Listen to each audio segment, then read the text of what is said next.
Gee, I wish I could stop punching the doggone trigger. Joel Turner said I'm a trigger puncher. That really hurt my feelings. Maybe if I just try a little harder. I hope that one day I can control my shot like Dan Staton. I think that maybe if I had a mohawk like MFJJ, oh, I'd be good too.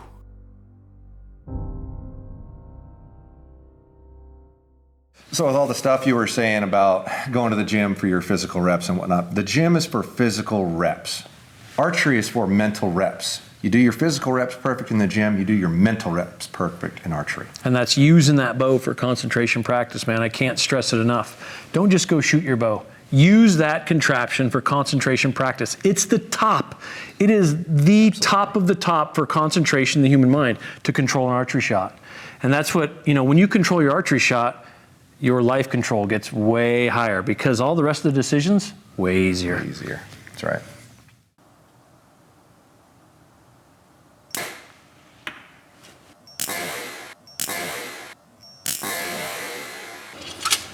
Okay, now this one I want you to punch. Okay, on target, make sure everything's good. Don't punch it a lot, just punch it a little bit. I tried. I know.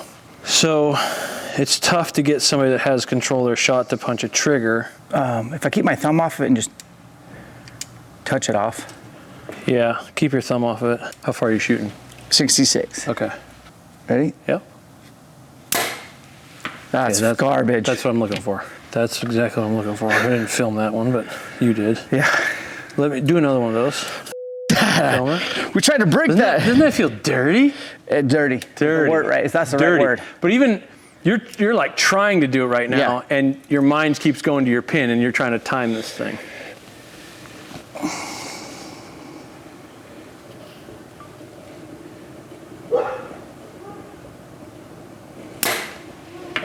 That's dirty.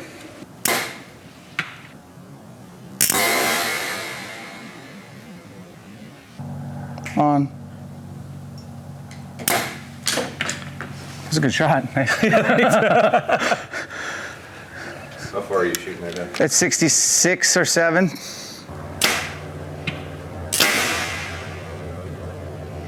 Where it looks like the release is like hanging in space in your hand, and then your hand catches up with it. Because if it never does that little float, that means you've grabbed it before you. Good? Yeah, give me another perfection.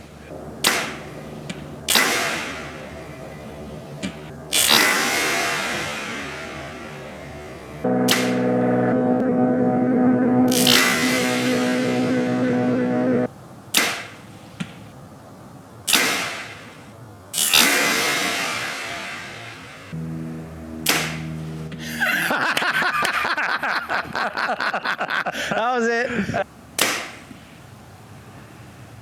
Go ahead.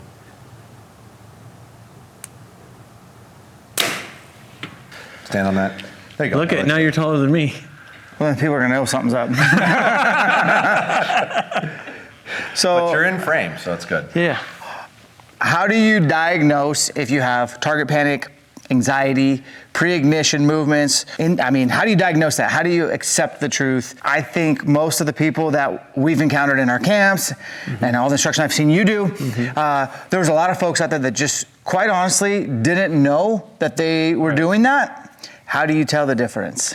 Target panic is not a disease. We're all born with it. Yep. It's just an aversion to an explosion. And what we're asking you to do is consciously override your own central nervous system. We're asking you to think your way through a movement that causes an explosion. That is just shy of impossible, right?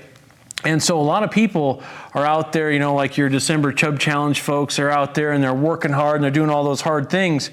But then like that video that we put out, they then go and shoot their shots for the day and they get their reps and they completely crap the bed. It's like they're doing all the hard stuff at the physical gym and then they don't even show up at the mental gym, right? And it sparked my thinking the other day when one of your folks is saying, I need to get my reps in. Right.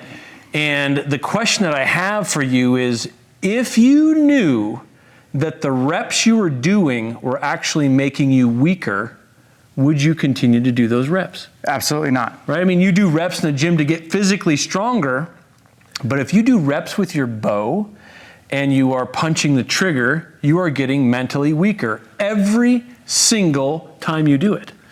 So it's a matter of really understanding what it looks like, what it feels like, what am I seeing? Because I had all those videos coming in, right? And I'm watching every one of them, and I would just watch the person draw their bow back, and they'd have their index finger trigger in their whole hand, and then that finger would go out straight, and I'm like, oh boy, here it goes. Because like the release is too long, you physically can't shoot it with back tension. You have to actually move your finger to do it.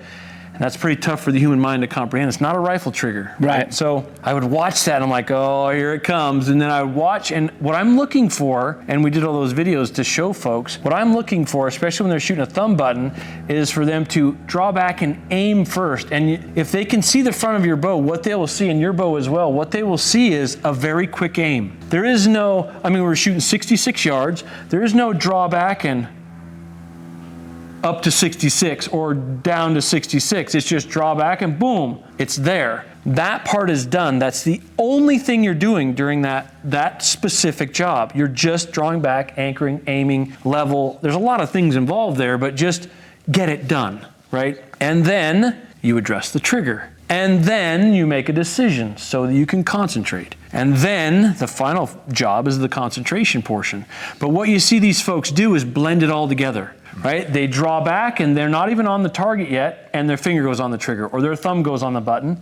And then you see this slow movement up to the target, and as soon as it gets there, there's sometimes no pause. Sometimes it doesn't even get there, and you see a little dink, a little yip to it, right? And the trigger gets punched at the same time. And when that happens, you know, people say, well, I don't punch a trigger. Well, you are going open loop. Whether it comes from Never Never Land, right?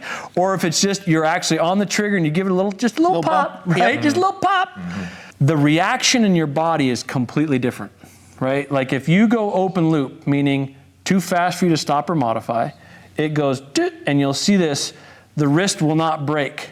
When you do it properly, you'll climb into it and you won't see the thumb move, right? It's just an increase in pressure, whether you're pulling, whether you're squeezing, whatever the movement is, it's closed loop, slow enough you could stop it, right? And then so you're just adding that pressure so slowly. When it breaks, the release will actually come back in your hand slightly, and it's almost free floating, and then the hand will catch up with it. And when that happens, you'll see this just slight break in the wrist. There it drops. And we saw that in both of your shots because you're both shooting controlled shots. And that's what I'm looking for and rooting for with these people. I'm like, oh, come on, I'm watching it. And then I see, bah! I see that wrist just not break at all, boom, and it just comes back. And it's the same timing every time. They'll draw back, bah! And it just breaks, and that it doesn't have that little snap to it. And that's where I know that you're going open loop. Do you have something for the people at home that are watching that maybe can't identify whether or not they're doing this right or wrong? Which, if you can't identify it, you're probably doing it wrong. But do you have like a trick or a telltale that they can test themselves to try so they know they're doing it wrong? They really have to video themselves and Just video the release hand back to the elbow, and you will see if it breaks down or if you are shooting an index finger trigger. It's very difficult to do if you keep your fingers on the trigger. Yeah. So get your fingers off of it, one finger around the trigger, and then just pull your hand through the strap. And when you see it break, you'll see the release come back, it will leave your finger, and it will fall out. Mm-hmm. And the release will be hanging out of your hand when you do it properly. So there's all these little telltale signs that I'm really looking for, and of course I get to watch thousands of archers, so I'm very keen at seeing this. But if you don't know whether you're doing it right or not, you're probably not. Because if it's a surprise, you go, whoa, that was a surprise. That scared me a little bit, and your mind's gonna go like, hey Josh, ooh, we don't like that. We don't like that, right? But you have to learn to embrace that because that is proper. Right. If you shoot with a closed loop control system, meaning you're working the trigger pressure slow enough you could stop it, and it's a surprise, your body can't link pre-ignition movements to it because it doesn't know when the bow's gonna go off. Right. So that's the key to this whole thing. So video yourself, especially from the release hand back to the elbow, and see what it looks like if you're getting that little break or not in the wrist. And you'll see that there's all kinds of bop, the fake follow through, and we did a video of those too. So that's what I'm looking for, because if you shoot with open loop control system, meaning too fast for you to stop or modify, that little boop, you are literally making yourself worse with every single rep that you do. And then when it comes to that giant bull elk screaming in front of you, all of those things, you have literally practiced your own failure. And it's all gonna go faster and faster and faster. And you're like rehearsing all year long your failure. Your failure. Okay. And then when it comes to that shot of a lifetime, it's not gonna get better. It's gonna get way faster, and your mind will be stuck in thoughts alone. And that's one of the major issues is if you shoot open loop, that means you're shooting with thoughts. I hope I don't miss. Why can't my pin stop moving? Why can't I get my pin on the target? Gee, I hope I don't punch the trigger. Those are all thoughts. Thoughts have no instruction. Thoughts have no strategy. You have to think your way through it, and thinking is what you say, and your voice has to be the loudest one in the room. I shot a lot like that when I was younger because I didn't know any better. Oh, me too. There was a phrase that I convinced myself in my head that was more important.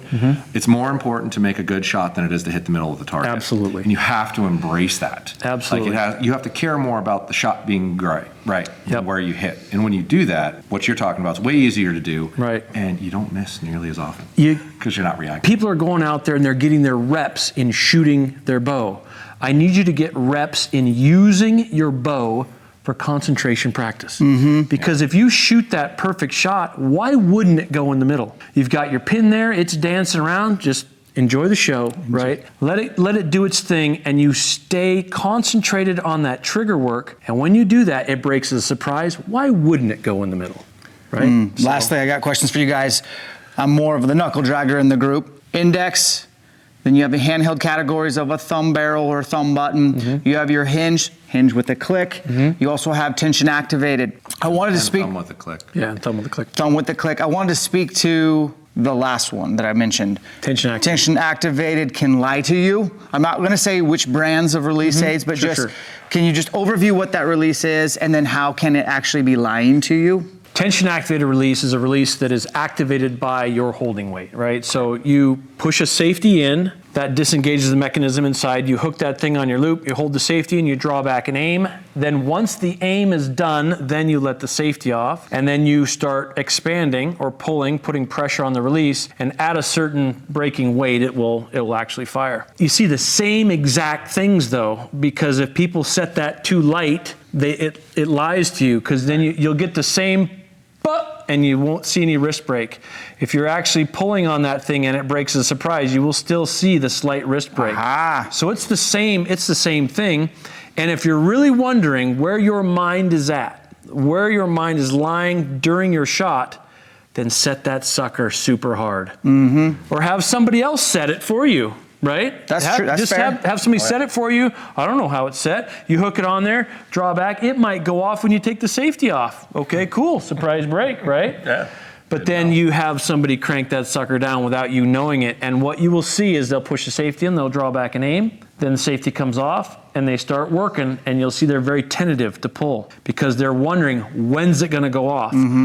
That is a thought. That is not thinking. Right? Yep. That's when's this thing going to go off? Has no strategy, has no instruction attached to it, right? Yep. So safety comes off and they start pulling. They'll be very tentative with it. And then you see, they'll give it the big old yank, but it doesn't go off. Right. And that's when I have them simply push safety and let it down. What were you thinking about? Well, they will say, I was thinking about when's it going to go off. That's not thinking, that's a thought. Why hasn't it gone off yet? That's a thought, that's not thinking, right? Until they switch their thoughts, until their thinking gets louder, then it's safety in, draw back and aim, safety off, here I go, pull, and you'll see they really start to expand now, and they won't have any of those big old yanks as long as they keep thinking about the movement. And if it goes off, cool. If it doesn't, even better. Right. Doesn't matter, right? They actually get to go, all right, that's what it feels like to think my way through a movement that's going to cause an explosion. And some people need that right off the bat, right? So guys, we've taught you, hopefully the takeaway is, this is how you diagnose. You're going to have to self-film, and you're going to have to put that mirror up and really look deep into yourself and be honest. Being honest with yourself isn't easy, but it's a brand new year. It's a good time to be transparent with yourself. If you think you've diagnosed and you want, how do I fix it?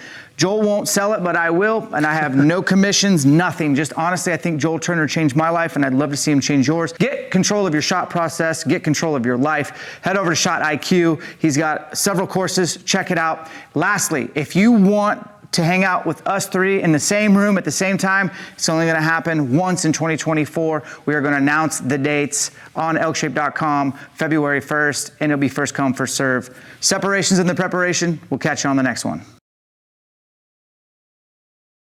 But what I'm looking for in an index finger shot is for you to take all of your fingers off the trigger, get your aim done, and then wrap into the trigger and form a hook. Make sure that the front portion of your finger is actually past 90. So you hook into that, add a little bit of pressure to the trigger, then here I go, and then you start pulling your hand through the strap. See the expansion of that?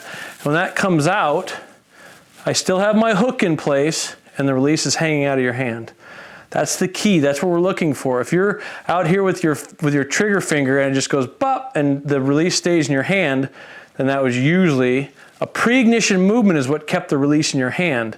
And if there's a pre-ignition movement, you don't exactly know which one's coming and it will deviate your point of impact. So another quick drill that you can do is get very close to your target, draw your bow back and make sure that you're actually going to hit the target, and then take your eyes away from the target and look at your release. Take your hand off it. I'm watching the release and then I'm talking myself through it. Here I go. Pull until it breaks. That's what you're looking for. Again, when you look at it, then you can really put your conscious mind into it and you get to see what it feels like. Because it's going to be pretty difficult for you to actually punch a trigger when you're looking at it and watching it. So it's another good drill for you to do if you have a new release where you don't exactly know how the trigger, what it feels like. Just get that thing, get close to the target, take it away from your face, not too far so you lose back tension. Just take it away so you can look at it and actually watch it fire. And what I see when I do this drill is I watch people's eyes and their eyes, they don't even want to look at it because that's where the explosion happens. People talk about visualization in archery all the time, but what people do is they visualize the arrow hitting the target. What they need to visualize is the trigger pressure increase. So people they'll look at it for a second, they'll start to add pressure, and then their eyes will leave it because subconsciously they don't want to watch the grenade go off. So I'll watch their eyes leave the release. I'm like, no, look at it. So keep your eyes on that the whole time this thing fires. Then your mind's eye can see what it feels like, and it makes your controlled shot much easier when you actually put it all together in a package.